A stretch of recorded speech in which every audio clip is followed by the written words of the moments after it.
Welcome, folks, to another episode of The Bible Show. My name is Sam Caston Smith, and I'll be your host today. Joining me is Will Bushman. Hi, Sam.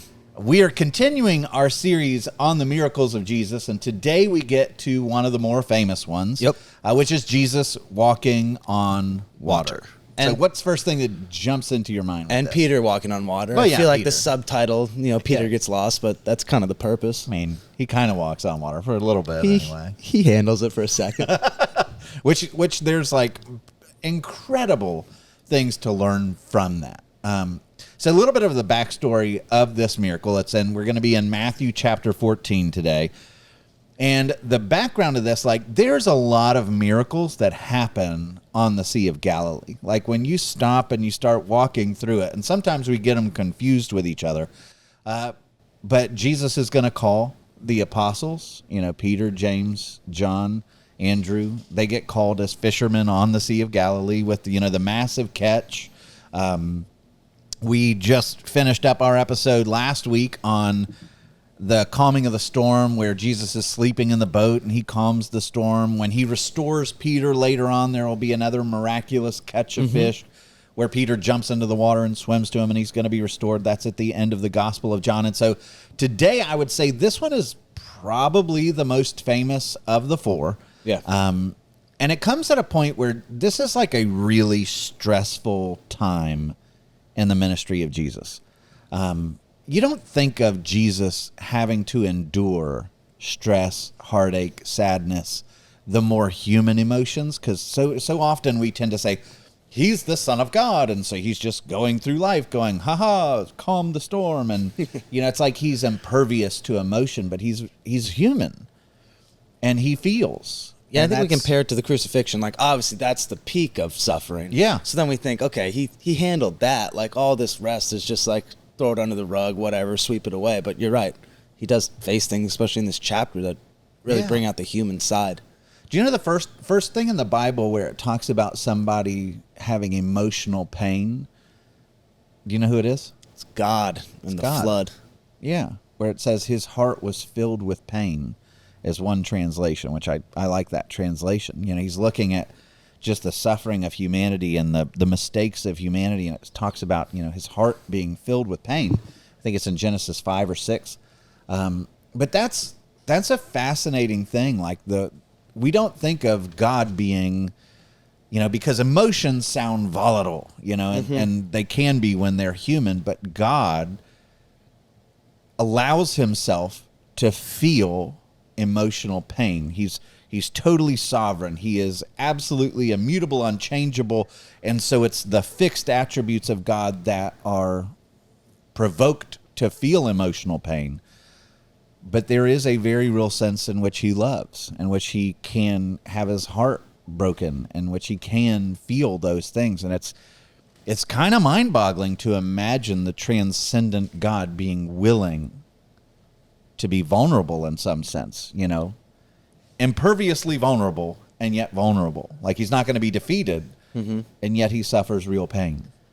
Yeah, I think that helps our theology of creation and the fall, because emotions are one of those things that we don't like to attribute. Adam had emotions pre-fall, and they were good and they were holy and they were manageable, and the fall distorted that. So we have to look at our emotions. And a lot of times, I think as men get hit on this more, but we kind of just push off all emotions as bad, and we just got to become these rocks. But that's wrong as well. That there are emotions, and we should feel things, that we were created to feel things, and to look past that is wrong. Yeah, 100%. And so the background coming into Matthew chapter 14, you got to think Jesus is always on call. Imagine being the guy that when people are at their most desperate moment of life, they've just suffered death, they've got the sick relative, their kid is in need, they're hungry, they're homeless, whatever, and the crowds are just swarming toward him because everybody who's got a problem, who's sad, who's suffering depression, who's got everything wrong with them, they're all on a mission to find him. And so you come to the realization, and Jesus will say this in some of his miracles, like the feeding of the 5,000, actually, which happens right in this context. They're only coming to him for what they can get. Nobody loves you for you. They love you for what you can provide. And there is a sense in which that's really hard to take. That's really it's a sobering sadness when you realize that you don't have friends that enjoy you for you, who don't value you for you, but it's just what you can give them. And I think we live in a culture where increasingly we see more and more of that, to where, it used to be, and this totally unplanned rabbit trail, but it used to be if you got in a time machine and you went back a couple of thousands of years, right? Your life, it kind of forced you into interaction with other people. You had to walk to the well. You had to go miles. If you wanted grain, you had to negotiate with the guy. Now and you had to know his name. You had to know his name. Not just Publix. You got to hear about his kids. And so it kind of forced you into these relationships and depths where, like, you came to appreciate one another, and you were dependent because you needed this guy for this and he needed you for that. And so it kind of forced community on you, which was a good thing. And you had to experience love, and you had to experience dependence, and like, hey, we need each other. So I'm going to watch out for you. You watch out for me. And now we live in an age where, like, we don't have to walk to the well, In fact, we don't even have to go to the grocery store. We definitely don't have to talk to the guy growing our grain. We just order it on Amazon. Like, all human interaction is so removed that now humanity is trained that the only time I'm going to interact with you is when I absolutely have to, and I'm going to make it as brief as possible. I don't want to put myself and expose myself to a community group or any place where I might have to be vulnerable or accountable. And so we self-isolate, and we go to social media where we can package and prevent and, manage how vulnerable and accessible we are. And it robs us of our humanity. It's one of the quotes that Jesus talks about when he's talking about the last days, the second coming. That's one of the more haunting things. He talks about wars and rumors of wars and earthquakes and famines and all that stuff. But he says, in those days, this is my least favorite of all those prophecies. He says, in those days, the love of many will grow cold. And I don't like that at all, but I feel it. Like, you can sense the shift in our culture. Like, we've lost all, like, we're less compassionate. We're less civil to one another.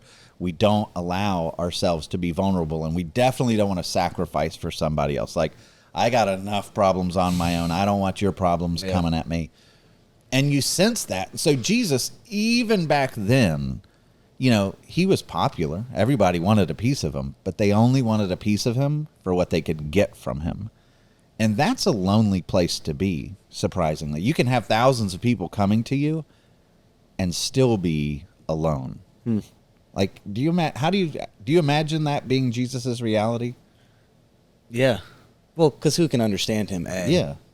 And, I mean, he understands who he is and no the mission that he's nature, on. which is different in and of Yeah, itself. imagine being a kid in that. That would have been the hardest. As an adult, you want a sinless friend. That would be a sweet friend to have. He'd be a reminder of how screwed up you are. Yeah, but at least he's trustworthy and that kind of thing. Interesting. But I think also, as you're talking about the feeding the 5,000, because when he feeds the 5,000, he's like, hey, you're only here so I can fill your belly. That seems kind of harsh.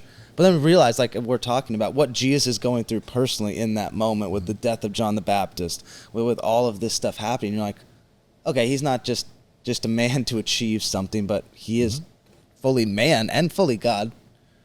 But there's stuff. But in that miracle, it's like, okay, you're coming for what can be provided for you, and I'm telling you there's something better that I have to offer. If you enter into relationship with me, because I am the bread of life, John 6 with the feeding of the 5,000, I am the bread of life. You need to come to me.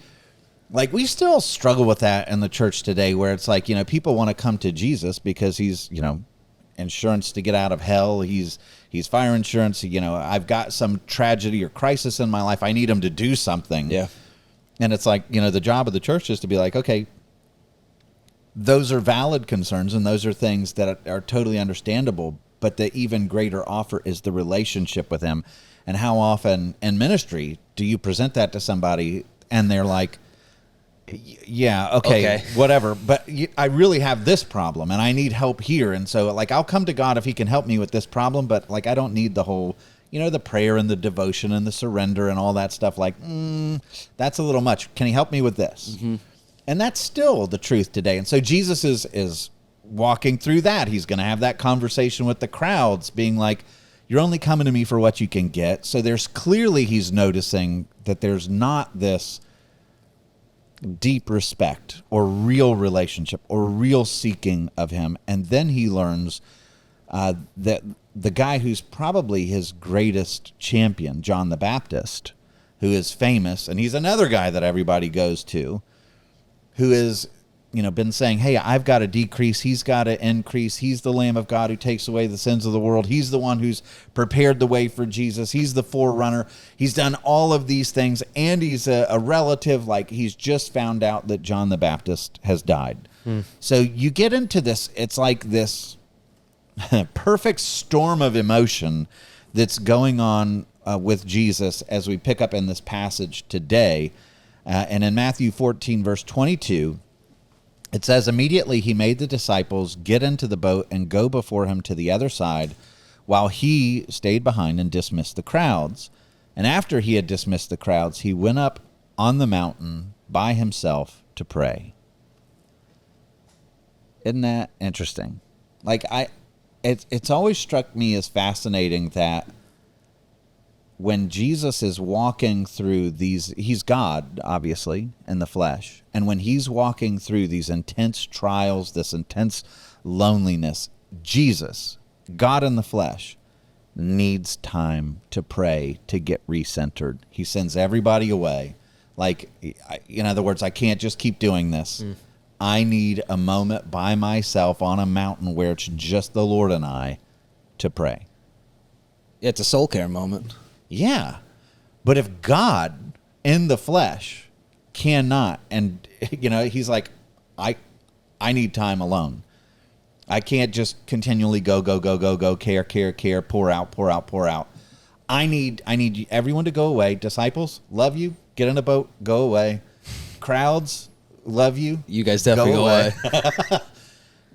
And he needs that moment alone with the Lord. And it's like, how much, if Jesus needs that, how arrogant or foolish are we to think, yeah, that's not so important. I'm just going to keep burning the candle at both ends. I'm going to keep striving. I'm going to keep doing everything in my own strength. And I'm never going to make time for genuine, very deliberate, everyone get away, turn the phone off. Nothing can reach me because I need time where the Lord can deal with me one-on-one, and I can just receive from him and pray to him, and that's absolutely necessary. And here you have Jesus saying, I couldn't do it.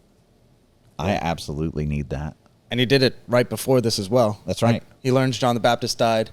It says he withdrew to a desolate place on a mountaintop to pray, and then he feeds the 5,000. He's like, oh wait, I need more. I need more of that. I need more silence.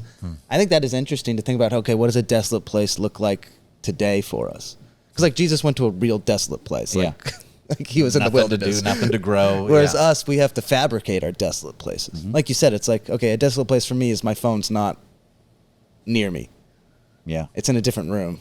And you feel the detox immediately. Yeah, because I'm still thinking about it. Like, I think I'm more important than I am. Like, I'm going to miss a call if I go away for 30 minutes. I usually don't. Yeah, they can wait. Yeah, I'm fine. There's more important things to deal with here. But yeah, desolate, I think that's important. Whenever you find these moments where prophets or heroes of the faith have these, moments with God, it's out in the wilderness. Well, why? There's nothing else to do there. Like, you are left utterly alone with the Lord and your thoughts and your devotion and your complaints. And it's you and God. And that's good. Get to a desolate place. And that's what he does here. So he goes up on the mountain to pray by himself. It says when evening came, so what does that mean? He's there for a while. He's there for a while. And what does evening bring with it? Darkness. So remember that as the story's going. Because all these miracles that happen out on the sea, when he calms the storm, I'm always thinking daytime. No, it's at night. And this story, when he comes out walking to them on the water, it's at night. So like when they see him, it's not like, oh, yeah, there he is. Hey, Jesus. It's like you're imagining lightning flashes or something, and it's like, what was that? Like there's something on the water over there. Like it would have been dark out. So anyway, when evening came, he was there alone, but the boat by this time was a long way from the land. And It says many stadia in the Greek, which is every stadia is 607 feet or 185 meters. So he's a good ways offshore by this point. Long way from the land, beaten by the waves, for the wind was against them. And in the fourth watch of the night, that's a really helpful clue, he came to them walking on the sea. So do you know the fourth watch? So there were 4 watches in the course of a 12-hour cycle. Okay. The first watch starts at 6 p.m. Okay, so from 6 p.m. to 9 p.m. first watch. There's a restaurant out there. What's the name of the breakfast restaurant? First watch. First watch. Why is it called that? Because from 6 a.m. to 9 a.m. is the first watch, right? And so that's when you eat breakfast, obviously. That's why that's called that. Second watch is 9 to 12. Third watch, which is where we're at, okay? Is it third watch or fourth watch? This is fourth. Fourth watch. So third watch is from midnight to 3 in the morning. Fourth watch is 3 a.m. to 6 a.m. So we're in the late hours of the night. Okay. They started rowing in the evening, which means what? How long have they been rowing? All night. Have you ever rowed for a long time? Obviously not. It's like insanely exhausting. So what you're to imagine is they're out in the middle of the Sea of Galilee. They started rowing in the evening. It's dark out. There's a vicious storm going on. And they haven't made any progress, but they're rowing and rowing and rowing and rowing and rowing and rowing and rowing and rowing against the wind. If you've ever rowed against the wind, it's super frustrating. And they've been out there, if it's 3 a.m., and they started this at nightfall, this means they've been rowing for 9 hours. Oh, shit. They're done. They're toast. They're exhausted. Now you get into the language that this is asking you to see. It says, that the boat was beaten by the waves. The word there that's used for beaten is a Greek word basanizo, and it literally means tortured. Like it's being, like when it talks about Jesus, torturing the demons, that's the word. When it talks about the centurion's servant suffering or a woman in childbirth, this is the word. Like you are in intense agony. You are being beaten. Like this is painful. And what it's making you understand is as this storm is raging, this boat is under extreme stress and might not hold up. And so they're terrified. There's no light. It's dark. The waves are going bananas. The boat seems like it's falling apart now. And here's the bad news. They're out in the middle of the Sea of Galilee. They've been rowing for 9 hours, which means what? They're utterly exhausted. If this boat goes down, they're dead. They're dead. There's no more strength left. I mean, good on the disciples. Jesus keeps on sending them out of the Sea of Galilee at night, and it keeps on going badly. They're still like, all right, we'll go again. Yeah. So, but in that, we talked about this last time, buried in that is a message of what? Like, just because you're in the middle of a storm doesn't mean that God is punishing you for disobedience. Yeah, the sovereignty of Jesus is here. They are in the storm because they were obedient when he said, hey, get in the boat and row across and I'll meet you later. They're like, okay. And then they row right out into a storm, which the natural response is like, all right, are you who you say you are? Because you knew there was a storm and yet you're calling me to go out into the storm, which by the way means what? We can take that as proof that obedience to the Lord will sometimes send you out into a storm, and it's okay. It's okay. God is going to do things through the storm. They're probably thinking like, hey, Jesus, walking on water would have been miraculous if it was noon on a Sunday. Right? Like if we saw you from a long way off, we're like, whoa, that's Jesus walking to us. They would have been like, wow. Mm-hmm. But Jesus has different ideas. But there's also something going on here. And through this podcast, throughout the years we've been doing this, we hit this a lot. What do waters always represent? Judgment and death. So you go back to the beginning, just rehearse them real quick. You go back into Genesis at the beginning. There's no life on earth. Why not? It's chaotic. Nothing's been created. It's chaotic, and the whole earth is covered with waters. And it's miry waters. It's chaotic waters. There's no life there. And so then God goes to work separating the waters into sky and sea, and then he separates the waters to create land where life can emerge, and he brings forth the birds and the animals and then man, and he's creating a sanctuary there. But waters was the enemy of life until he brings order to them. Then you get to Noah, right? When the waters come down, it's like a reverse creation. The waters come down, the waters go up, and then the waters come together and they overtake the land, and everybody dies except his chosen family. Mm-hmm. That's Noah's righteous. He gets a boat, an ark, he's delivered, he's saved.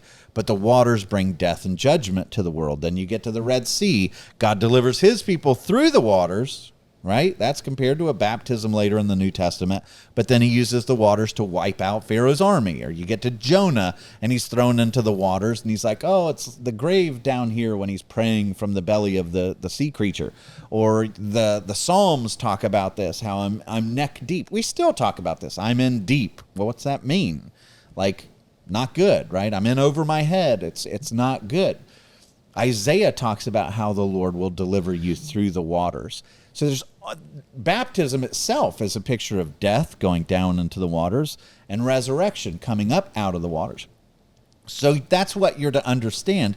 So if you're the disciples, it's not a sunny day where like, oh, if it goes down, we'll just flip the boat back around and maybe swim to shore. It'll be nice. No, there's a storm going on. It's desperation. There's darkness. There's deep waters that are black and unknown. It is the grave. If this boat goes down, it's death. That the waters absolutely mean death for them. And so as this story is unfolding, as Jesus is coming out to them and everything just seems absolutely terrible here, now all of a sudden, it says, when evening came, he was there alone, but the boat by this time was a long way from land, beaten by the waves, for the wind was against them. And in the fourth watch of the night, he came to them walking on the sea. But when the disciples saw him walking on the sea, as if they're not already terrified enough, when they saw him, and you're imagining through the darkness, a lightning flash or something like that, they were terrified. And they said, it's a ghost! And they cried out in fear. Because how else are you going to explain? Here comes this object, this person, this creature walking on water. Yeah, this seems like a laughable line until you talk about it in like the realistic terms of what they were facing. This would have been, like every one of these circumstances is only compounding how terrifying this would have been. Absolutely terrifying. And so, what does Jesus do? He's so nice to him. Immediately, Jesus spoke to them and said, take heart, it is I, do not be afraid. Now, those are 9 words, but those are God's favorite sermon. Like if there's a 3-part sermon that God loves, pastors love, three-point sermons. This is God's 3-point sermon that you find so often in the scriptures. And so like looking at this, the first one is take heart or take courage.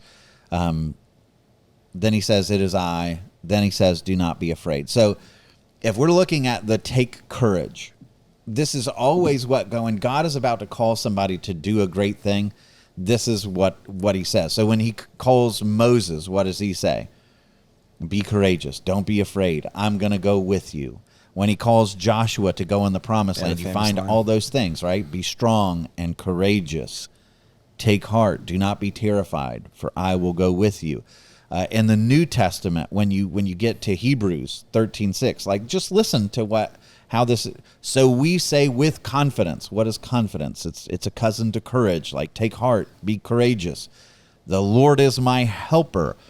I will not be afraid. For what can man do to me? So it's like you have God saying the proactive, like be courageous, be full-hearted, like go do the bold thing, like be courageous. The middle is the assurance, like why can you be courageous? Yeah, grounded in something that's true, not just false bravado of like, oh, yeah. I'm courageous. Yeah, and I don't have any license to be courageous because I'm a train wreck. Yeah, like I don't have all the skill. I don't have all the skill sets. But my confidence isn't because you're amazing, Sam. Yeah. to be courageous because you're pretty awesome, Will. It's you can be courageous. Why? Because I'm going with you. And that's all you need to know to be courageous. I mean, think about the Great Commission, right? I was just thinking that. What does he say? Crazy of a task that is until it gets to the end. Yeah, go conquer the world. I want you to take my word, and I want you to go out to every nation, teaching them to obey everything I've commanded you. I want you to baptize all the nations. And you know how gross and scary all these nations are right now. You know what it looks like in the first century to go out to these people and say, hey, you're behaving poorly and you're wrong. Hey, that guy's not your God. There's a real God. And this is coming from a risen Savior who still has holes in his hands. Yeah. That's what they did to him. We know how people treat you when you bring the gospel, right? And he says, yeah, I want you to do that. And oh, by the way, what does he say then? I'll be with you always to the end of the age. I will be with you always. There it is. That's all you need to know. God goes with you. That's why you can be courageous. And then the second half of that is do not fear. Because guess what? He knows how the story ends. If there's one person that can come to you in all the universe and say, you don't need to fear. If you said that to me, I'm like, thanks. Nice platitude, but you have no idea what I'm going through. And I have no control over those things you're going through. 100%. You have no control over what's coming at me. He does. He's 100% sovereign over all of your yesterdays, all of your todays, all of your tomorrows. If there's any human being on the planet or in heaven above that has authority to say, you have no reason to fear. Yeah. He's the only one. He's the only one who can say that, right? When the revelation comes and says he is the Alpha and the Omega, he's the beginning and the end. He knows all of your tomorrows. He knows how this plays out, and he's coming to you, and he's like, you don't need to fear. Yeah. It's going to be okay. Oh, and by the way, I'm calling you to do a big thing, and you can be confident about it because I go with you. And this is Jesus breaking this sermon out in the middle of a storm, Yeah. Be courageous. It's me. I'm with you. Don't fear. And I remember using this as a sermon illustration. I preached on this passage years ago, and it just resonates with me even still. But when I was in high school, I was dating a girl who was a grade older than me. She was a cheerleader, so I had a lot on the line to make this a humble go brag, well. this whole story? It's totally, I got game. Anyway, actually, I really have no game. But anyway, the audience understands. Somebody the other day with my hoodie was like, you look kind of like John Fetterman. And I'm like, oh, this is not going well for me. Anyway, by the way, I wear this just for the logo. This is my podcasting uniform right now. But I go over to her house, first date, picking her up, trying to make a good first impression. She lives out in the middle of this Orange Grove, really big house, Because you're in Vero at this point, right? In Vero Beach, Florida, yeah. Dad is kind of a little bit more on the rednecky side, good old boy, but intimidating. The kind of guy that you're waiting to be polishing the shotgun when you pick up his daughter. And so I go into the house, and the whole family is sitting around watching this old movie with Luke Perry called 8 Seconds. Have you ever seen it? Do you have any Never idea heard what of I'm talking about? Millennials. Anyway, millennials. Yeah. So anyway, I go in. They're watching this movie, and it's about a rodeo rider. I'm about to give a spoiler, so if you ever want to watch that movie, it's probably made in the 80s. If you haven't watched it yet, you're good. 90s. It had to have been 90s. It was fresh. So anyway, I walk in. They're watching this movie, and I'm trying to make the good first impression. So I'm like, "Hey, how are y'all?" And they're like, "Shh," all watching this movie, engrossed in this movie, which I didn't think was that great of a movie, but apparently they were into it. Better than you. Yeah, but they're on the edge of the seat watching this thing, wondering what's going to happen because, he's a rodeo rider. It's really dangerous, and his girlfriend or wife, I don't remember, is worried that he's going to die. And yeah, they remade that trope into a Nicholas Sparks movie later on, but keep going. Okay, anyway, whoever that Our is. generation knows. So anyway, I say, because they're shushing me a little bit, they were probably politer than that, but I remember it as a shush. And I was like, oh, is this the movie where the cowboy dies in the end? Gosh. Without thinking, just trying to make inroads, right? So I'm 10th You made grade. end roads. Yeah, inroads. Yeah, Inroads. but you ended it. Oh, yeah, good one. That was good. So anyway, I'm trying, and at that moment, everybody in that room just goes, Oh, like, are you kidding me? People are getting up, leaving the room, destroyed any chance of that going well with the family, at least in that moment. And I was thinking, why am I telling that story?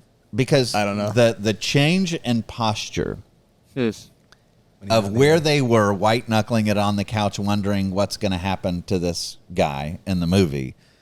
The moment I said, "Oh, is this the one where he dies in the end?" Like every bit of tension, every bit of like, what's going to happen, suspense, it's all gone. And immediately they don't even want to watch the rest of the movie. You're very welcome for that. But why? Because I blew the ending, right? It removed all the anxiety, all the suspense, and it was like Jesus has blown the ending for us, right? Like we go white knuckling it through life and wondering what's going to happen. This situation's too intense, and Jesus comes in and says, "Oh, is this the movie where everything works out in the end, and I conquer everything, and you are brought into glory?" And it's like, wait a minute, he really has blown the ending, and we're sitting here terrified. Yeah. Through the journey, wondering how this thing's going to end and all the minutia. And Jesus is like, hold on a minute, I'm with you. Yeah. You're going to have trouble and tribulation in the world, right? Yeah. Guaranteed it's coming. I can promise you that. But what? Take heart. There it is again. Be courageous. Why? For I have overcome the world. I've blown the ending. Let go of the couch. And that is like, we need that sermon so often in our life. But the reason why you can take courage is because he's overcome the world. Mm-hmm. He's blown the ending. And so that, and then the next words he says is, it is I. And that is a good translation, but the translators are desperate to translate that, because if you translated it as it really is in the Greek, it makes no sense, or at least they think it makes no sense when they translate it. Okay. But he says, take courage, it is I. But where it is I, there's two Greek words, ego, eimi.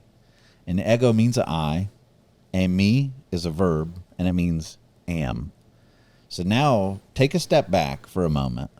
Yeah. I am. How does that hit you? I mean, claim of God, all the way back to the burning bush. That's it.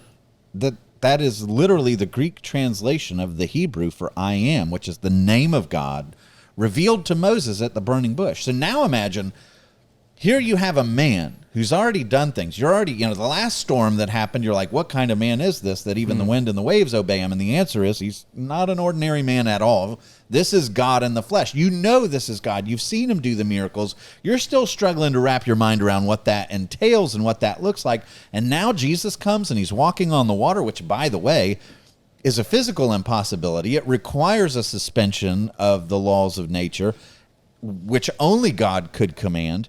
And now he's coming out on the water and he says, hey, be courageous. I am. Don't fear. Yeah. Whoa. Like how that hits your ears, like we are dealing with God. And because we know that this is God, if he's on our side, if he has our back, if he's genuinely Team Sam and Will, man, we should be a lot more courageous, don't you think? Like if the God of the universe who speaks everything into motion, suns and stars and galaxies into motion with just a word. Yeah. And he says, hey, I've got your back and I'd like for you to do something. I got you the whole time. Like if you really believed he had your back, you'd behave a lot differently, wouldn't you? For sure. But we're like these disciples, constantly having to relearn faith Peter in a again and again and again. And the object lesson, we're back to the metaphor of water being judgment. Here we have the Savior of the world walking on top of that water, not succumbing to judgment. That's right. They're sitting on a boat thinking, oh, we're so afraid of that down there, and here he comes just waltzing over on it. You're like, okay, this guy can be trusted. Yeah. There's a power here that We're I'm safe. lacking. Yeah, we're terrified of the water. He's got it under control. He's not susceptible to the waters like we are. And okay, this there's no real answer to this. I don't know. But you always also envision this like we have. It's a clear sunny day. Jesus is walking on a lake-like body of water, whereas these guys are afraid their boat's going to break and they're going to die. Right? Is Jesus just walking through the breaks of the waves? That's my guess. Like either that or it's like flattened out in front of him. 'Cause Maybe that's he's a got different the red imagination, carpet. I don't yeah. know. But like Jesus is taking a stroll. Remember last time the storm's happening, he's napping, sleeping. Yeah, it's like he's looking at all these circumstances that lead us into like the fetal position. He's sleeping or taking a stroll, which there's something that we can glean from that to be like, okay, if I'm looking at my master and the one who's in control of everything, he trusts the end, and he's sleeping, yeah, I can settle.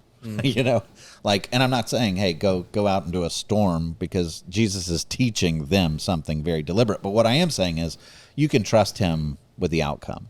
When he tells you not to fear, which, by the way, is the most repeated command in all of Scripture, there's a basis for that. It doesn't mean that bad stuff's not going to happen to you. Yeah. You're going to die. You may get a bad disease. You might have a lot of stuff that's going to be really, really, really unpleasant. And in the midst of it, the ultimate outcome of all of it is not worthy of fear. It's going to work out for your good and for his glory. And so faith calls you to suffer faithfully with hope, unlike the rest of the world. Because when the rest of the world comes across these things, they have absolutely no assurance that it matters, that there's purpose behind it, that there will be an ending that's okay. There's no comfort. For them, this is the entire universe. It is white knuckling. There is no guarantee that life wins in the end. But with Jesus, you have absolute assurance. It's going to be okay. Even on the other side of this diagnosis, on the other side of the suffering, on the other side of the storm, it's going to be okay. And I think what you're saying is fascinating, because as I think about it, the suffering because of the waves of the wind doesn't stop right away after he says, take heart. It takes a couple more verses. Yeah. Like Jesus with them in their suffering, but their suffering doesn't cease instantly. Yeah, it's still going. In fact, when he shows up, they're more afraid now because of the ghost. It's like all of the circumstances are still building. He's not like, oh, I'm so sorry, everything's okay. I shouldn't have let the storm come because you're my disciples, and I told you to go out there. I'm so sorry. Like, he's putting them in this situation, and this is one of the really hard things to wrap your mind around when you're in the middle of a storm. The Lord puts them in the middle of the storm because this is the best thing for them. Because they're in the middle of this storm, and because they see how he is supreme over the storm, they then walk away going, okay, I can enter into storms knowing it's going to be okay going forward. And I get to see his character, and I get to see how powerful he is, that they wouldn't have known if he was a snowplow god or a helicopter god that was like, oh, I'll never let anything bad happen. You'd never learn. You would never grow. You'd never see how he ultimately triumphs over everything. You'd never learn his protection, his grace, his mercy. Like, there's so much that we have to learn about our God by the storms. And I don't like them any more than anyone else does. Of course. And yet God doesn't waste them. He grows us in the middle of the storm. If I were to tell you the seasons of my life where I grew most in my relationship with God, it wasn't when things are sunny.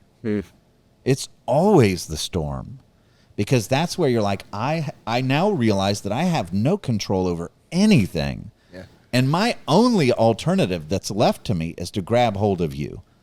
And in the middle of that, you find that, man, even as the storm is raging and I grab hold of you, there's peace and calm and sweetness, and you're pretty amazing, and thank you so much. And that's where you find your peace. It's not in the circumstances, it's in the person. That's what Jesus was trying to get them to realize when the feeding of the 5,000. Stop coming for the circumstance, come for the relationship, because the relationship is what will get you through the circumstance. And that's something we have to be reminded of again and again and again. Yeah, and I think even the timing of when we need to encourage people in their suffering is even taught in this, because Jesus doesn't tell them before they get on the boat, like, hey, take heart, guys, don't be afraid, whatever you face out there, you're gonna be okay. Yeah. No, he doesn't do it before, and he doesn't do it after. He doesn't wait for them to come back and be like, hey, Jesus, we went through some tough stuff out there. He's like, I should have told you this before, but I'll tell you now. But in the midst of it, I think it's a good reminder for me as a friend, as whomever, that, like, go to people in their suffering and tell them this, encourage them with this. Mm-hmm. They need to hear it in the midst of it. We need to hear it before and after, but also in the midst of it, like, that's a good word for people. Yeah, and one of the things I love is the honesty of the scriptures, that here you have, the people that are closest to him, that are learning this, that should be, head and shoulders above us, and they're constantly a train wreck. They're always failing in their faith. They're always stumbling around.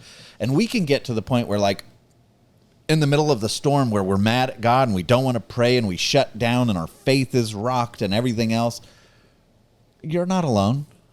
Like, that doesn't make you, I mean, don't stay there. Don't be content to just sit in the darkness and not look for the light. But it's okay. Like, these guys had that. It'll be all right. God can handle that. But keep looking. Keep searching, right? And that's, David in Psalm 18, when he talks about, how he fell into the deep waters and the waves swept over him, and he says that God drew me out of the many waters. Like, that's always, or Psalm 144, I love this. He says, reach down your hand from on high, deliver me and rescue me from the mighty waters. Like, what waters is David facing? Yeah. But there's a recognition all over the Bible that we're in constant need of rescue. And sometimes you're like, hey, why am I having to ask? Why did you not already rescue me? Yeah. That's half of David's Psalms. There's like, where are you? Like, what's going on? How long? And then he always ends those cries by saying, okay, but I'm going to remember the last time I had to cry out. You were so faithful. You always rescued me. You were always there for me. When I didn't understand it last time, you eventually rescued me and brought me to a better place. And it's always remembering the faithfulness of God in the past when you're in the middle of the present and you're not sure what to make of this. Yeah. That's where faith and the memory of how God has always led you through, it's so valuable in the middle of the suffering to trust, okay, I can't make sense of this right now, but I wasn't able to make sense of it the last time either. And he was faithful, and he saved me. And so in the middle of all this, here's Jesus. He gives his 9-word, 3-part sermon, as only Jesus. If I could, can you imagine being able to give a 9-word, 3-part sermon? He's really good. I can't. Anyway, never mind. I mean, you just made his 9-word, 3-part sermon. Yeah, 9,000 words. And it's true. 44 minutes. So Peter answers him and says, Lord, if it's you, command me to come to you on the water. And even in that statement, what do you notice? I mean, Peter's brazen, but also he's asking to obey. Yeah. Like, notice that. He doesn't say, hey, can I do that? He says, I want your command. Like, I only want to do this if you want me to do this. That's right. And I want you to command me because I recognize there's safety in your command. Like, I want to hear you say, do this, because then I'll know, even if it's something crazy, like a storm hitting us right now, I'll know I'm safe. And there's a little fear without him. 100%. Yeah. Just Peter trying to do it himself, which we'll see. Yeah. So Peter answers him, Lord, if it's you, command me to come to you on the water. And so Jesus said, come. So Peter got out of the boat and walked on the water. Like, what? Peter got out of the boat and walked on the water and came to Jesus. Now, let's stop for a moment there because, okay, he's not God. And I used to think, okay, if I believe strong enough, maybe I could walk on top of my pool. And you think, okay, I believe, and you step on the water and you sink right down. Like, it never works, right? Yeah. Or, I mean, you could try this 100 times out of 100 in your bathtub, you're going to sink into the water. And so it was always like, why in the world does God allow Peter to walk on water? And I used to wonder this all the time and question all this all the time. But it gets back to something that you mentioned earlier, that in retrospect, after this event, because in the ancient world, they always understood that the waters were death and judgment. Now, in retrospect, they get after the storm, time has passed, they're all talking about it, and then they're thinking, I wonder why he did that. And then you think, okay, if waters are the emblem of death and judgment, what are you invited to see in the fact that Jesus walks, treads on top of the waters? That all that's under him. It's beneath his feet. That's right. That's 100%, which means death has no claim on him. Judgment has no claim on him. He is above it. He is treading on top of it. And then Peter, because this, I can understand God walking on water, but like, what's up with Peter walking on water? Yeah. He says, come, right? And now Peter is being asked to get out of the boat. He's not God. He's a sinner. He's a mess. But Jesus says, come to me, right? Peter puts his eyes on Jesus, gets out of the boat, and with his eyes on Jesus, He's good. Now Peter's treading on top of the emblem of death and judgment. So this is a lesson. I mean, if we're talking theologically, this is not just a miracle. It's a lesson on soteriology, which is how salvation comes about. Like, Jesus, of course, walks on death and judgment. He's above it all. He's sinless. He's God. It makes sense to me. Mm-hmm. How does Peter walk on death and judgment? Via Jesus. Via Jesus. What's that telling you? If you want salvation from death and judgment, or even the emblem of death and judgment, it's not found in you. You can't do it on your own. But if you fix your eyes on Jesus and come to him, guess what? You walk on water. In the spiritual, figurative sense of that, death has no claim on you. Judgment has no claim on you. It's over and done with. And so then you read even more in the story, and it's hinting at this. So he's walking on water. And then it says, but when he saw the wind, now that's kind of, how do you see the wind? This means the waves are breaking and capping and the water's flying everywhere. That's right. He was afraid, and he began to sink, and he cried out. And he cried out, Lord, save me. And Jesus immediately reached out his hand and took hold of him, saying to him, oh, you of little faith, why did you doubt? And when they got into the boat, the wind ceased, and those in the boat worshipped him, saying, truly, you are the Son of God. Which, by the way, when the Roman centurion sees how Jesus dies, those same words, truly, this man was the Son of God. And now you have the disciples seeing him. Hold on, death doesn't impact him the same way everyone else, or the waters don't. Truly, this was the Son of God. But why do you think Peter sinks? Took his eyes off Jesus. Why would that matter? Like, why does the Scriptures want you to see that? I mean, it's obvious. I'm not asking a trick. Yeah. No. He's the object of our faith. If we take our eyes off him and we start to see the things of the world, then those things become what we worship. Mm-hmm.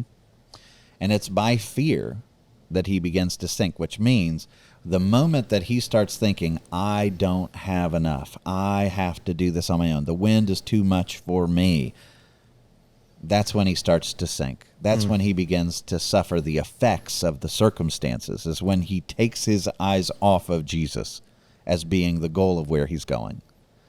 And then he sinks. And I love that one of my favorite prayers of all time are the three words that come out of his mouth, Lord, save me. That's a daily prayer, right? Like, that's not just a one time I came to faith. All right, Jesus, I'm in the camp now.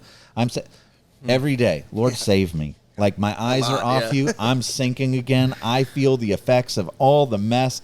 My faith is failing. I feel like I'm neck deep, or maybe even I'm not breathing because I'm under the surface. Lord, save me. And what does Jesus do? Jesus says, oh, you failed me again. Like, how disappointing. You know, I commanded you to come and you took your eyes off of me. There's no shame. There's no lecture at this moment. What is immediately? There's no hesitation. No hesitation. Drown, yeah. He reaches out his hand, grabs him, rescues him. And now it's like Jesus is standing on a firm platform on the water, pulling Peter up out of these raging seas. Just imagining that, it would have been amazing. Would have been absolutely amazing. And here you have Peter who's seeing that. And I think this moment, in addition to others, is why when Peter betrays Jesus at the end and denies him 3 times, when he sees him and he's on the boat again in the same sea, and they're like, I think it's Jesus on the shoreline. I think this is why Peter knows that it's safe. Yeah, I failed him again. Yeah.